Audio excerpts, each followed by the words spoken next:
24 గంటలు కాకముందే నాకు మెడిసిన్ బియ్యం సరుకులు తెచ్చిచ్చారండి. ఆ దేవుడు వీళ్ళని చల్లగా చూడాలండి. పోయినసారి కూడా సహాయం చేశారండి. ఈ అబ్బాయి బాగుండాలని, తమ్ముడు బాగుండాలని కోరుకుంటున్నాను.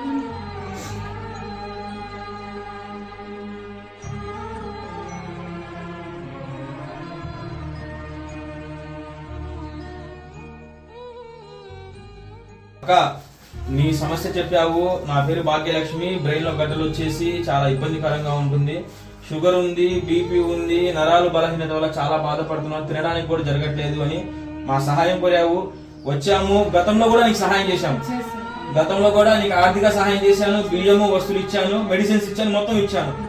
ఏంటి ఇప్పుడు కూడా నీకు కావాల్సిన బియ్యము వస్తువులు అలాగే మెడిసిన్స్ ఏంటి నువ్వు అడిగిన ప్రతి మెడిసిన్ తీసుకొచ్చాను.